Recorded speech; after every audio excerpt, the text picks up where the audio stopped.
Hi, this is Dawn. Oh, wait.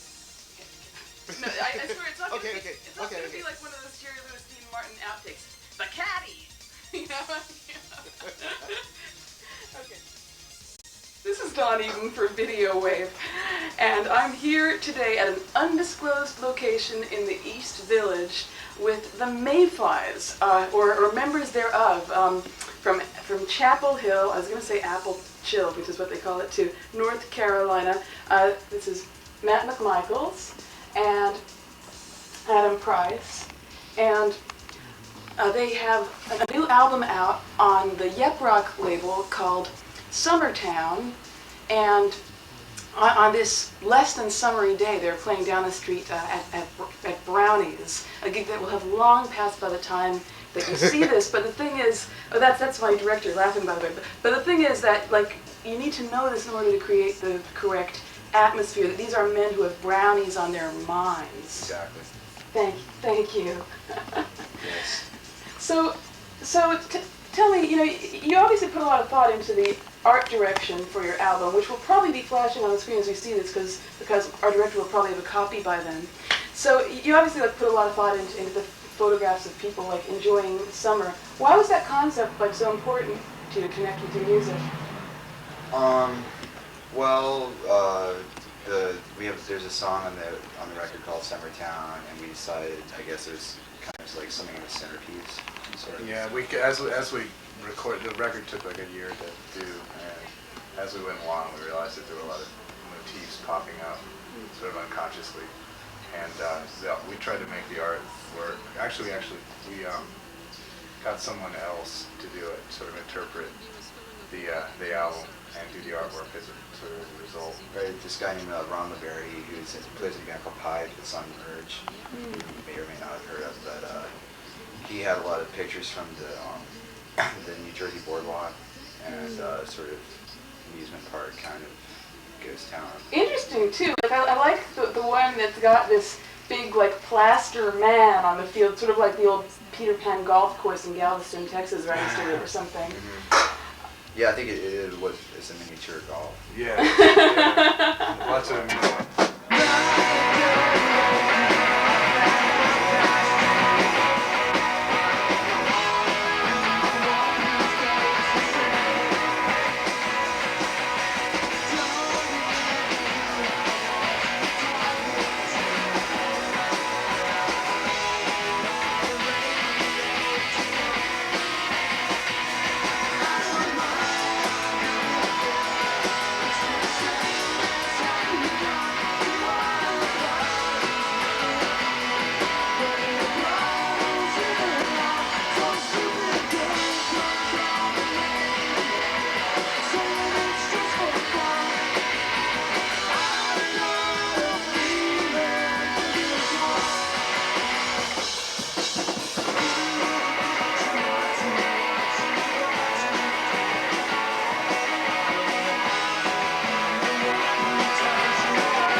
That's great. Is Chapel Hill, where you live, a place where a lot of people go in the summer?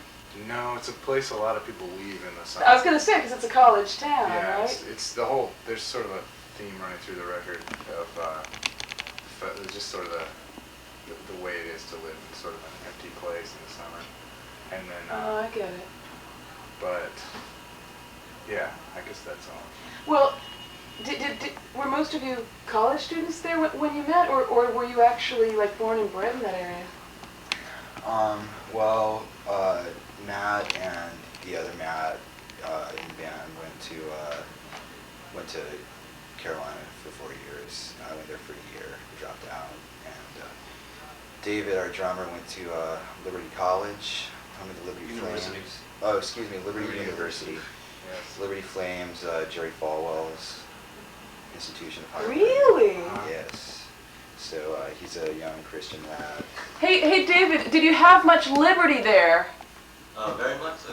He took Lots, Very yeah. much so. He took some liberties. He took many, but that's the sort of devout Christian undercurrent to our entire existence, as is obviously apparent. Well, I was going to say there are two Matts in the band, so obviously like two of you were named after one of the authors of the Gospels. Do most of you come from very devout households? No. I did. Yeah, David did. Matt's dad's a preacher. My parents are stone cold atheists and raised me that way. So I'm the product of lapsed Catholics, so it's a warped crew. so there's a good religious mix, I feel. It was interesting hearing you say, oh, by the way, we don't condone alcohol use, just so you know this. I mean, it's just an individual on the show drinking Yeah, neither do something we. that may or may not be alcohol. Oh, you don't condone it either? Not at all. Oh, okay, good. Although I do kind of like Pilsner or Pill when I do drink If alcohol. we were but drinking, that's what we would.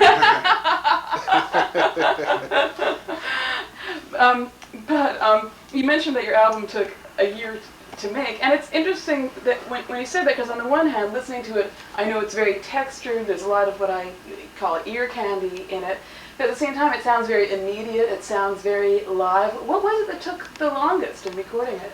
Well, it was actually the bulk of it, or at least well over half of it, was done in one long weekend last February without any budget, just because the producer, Chris Stamey, wanted to get some of the stuff down on tape, and it sounded really good, so we just sort of went from there and embellished it. But most of the initial tracking was done live, and then we put a lot on it.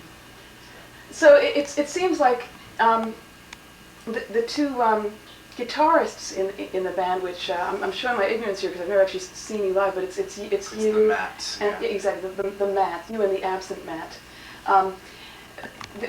The two guitarists like seem to really enjoy the chemistry that you have together. Yeah, when we first started playing together, we realized we had real similar styles. Mine was a little more rooted in the rock tradition, Classic rock.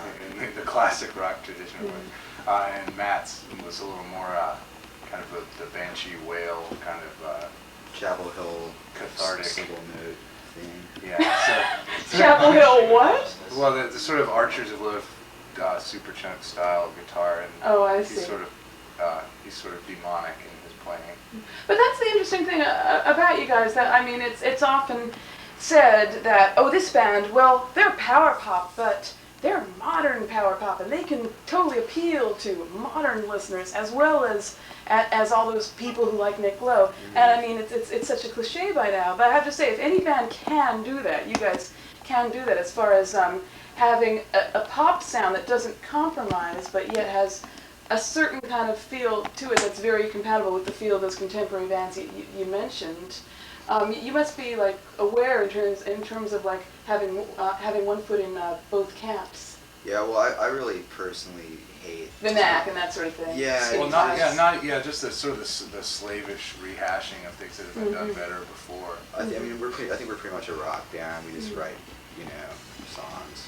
But at the same time, you do have the same influences that power pop bands have, and that's why you're so palatable to fans of that music.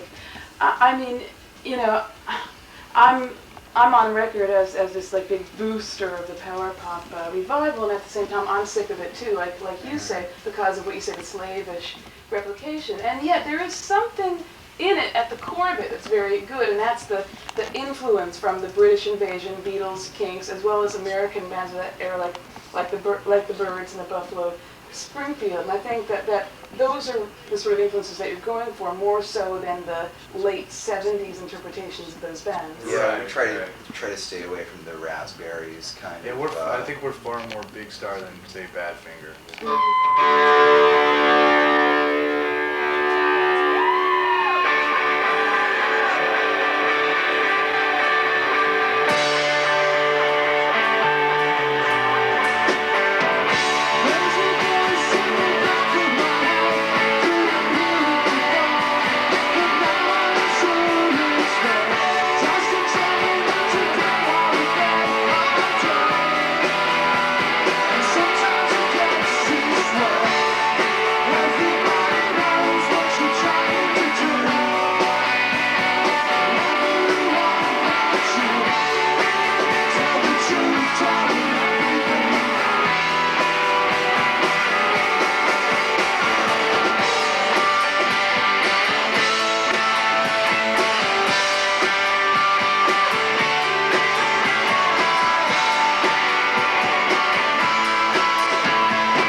By our faith or by doing things, good work sort of thing. Like the ultimate answer is either way, no matter how you go about it, you're saved.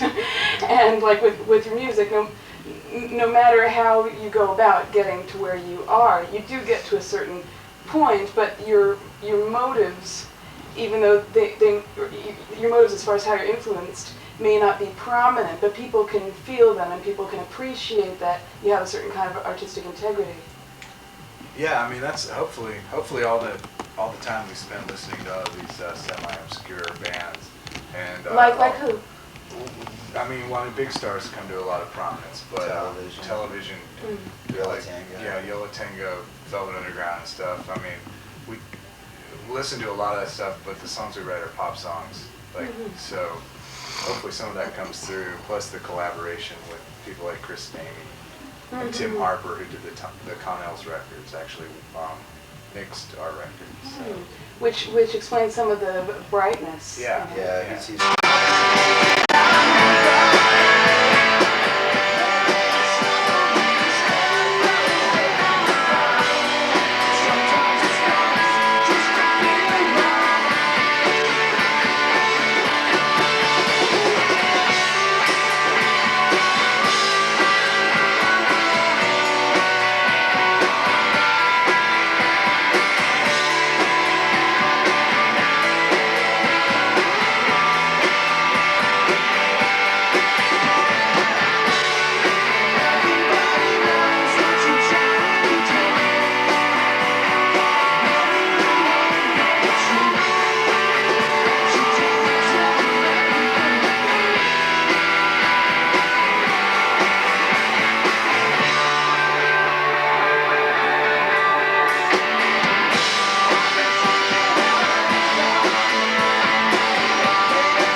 Place such a strong premium on hooks. That was what first struck me as a band.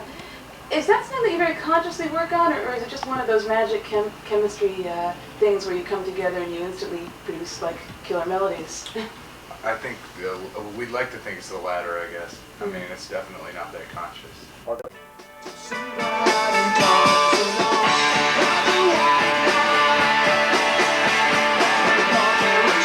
Show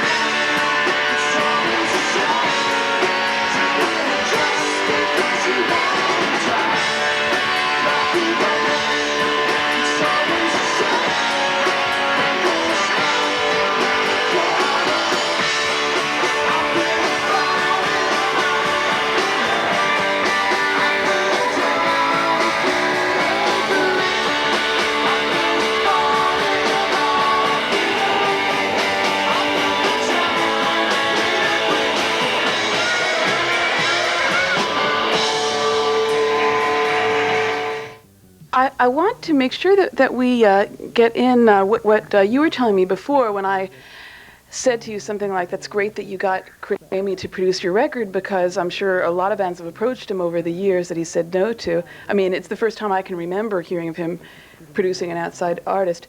And when I said it's great that that you got him, you said that he asked you. Well, I think he was intrigued by our band for whatever reason, and we were real compatible. We have all the same interests as far as music goes. So I mean, it seemed like a natural fit. I mean, he did a lot of the work as far as getting funding for the project and stuff, and I mean, he just really has been our advocate. It's been really good. I mean, to have someone of his stature interested in our band at such an early date.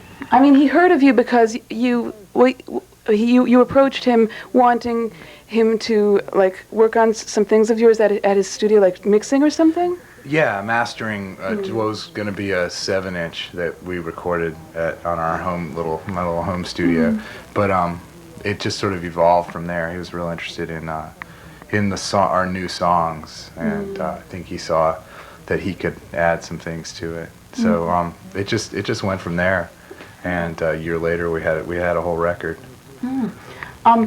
Now, since this is going to air like many moons from now, and it will be repeated well into the millennium, I can promise you that. I'm looking at our director now, who would be smiling, who would be nodding if it wasn't that it was exactly right. The camera. Thank you. That's absolutely true. So where can people watch for you if they want to see in the New York area? Well, we're playing Luna Lounge. Well, geez, I guess that's... Like in general, like what clubs? Luna Lounge, Brownies, probably Mercury Lounge, I guess. Maybe the Continental. Yeah, we're gonna try to. We've mostly played like Brownies and Luna Lounge so far, but we're gonna try to play a couple different places because we're coming up here every couple of months now. Oh, great. Well, sandwiched somewhere in between parts of this interview, I'm sure that our viewers will have seen your performance, which I myself haven't seen yet. So you guys are actually ahead of the game, ahead of me right now. Thank you so much for taking the time out to talk to us. I've been speaking with Matt McMichaels and Adam Price of the Mayflies USA. Even though there is no Mayflies UK, they decided to call themselves the Mayflies USA, which I love. So thanks again. This has been Dawn Eden for Video Wave. Yeah, thank you. Thanks. Oh, my pleasure. Thank you. Bye.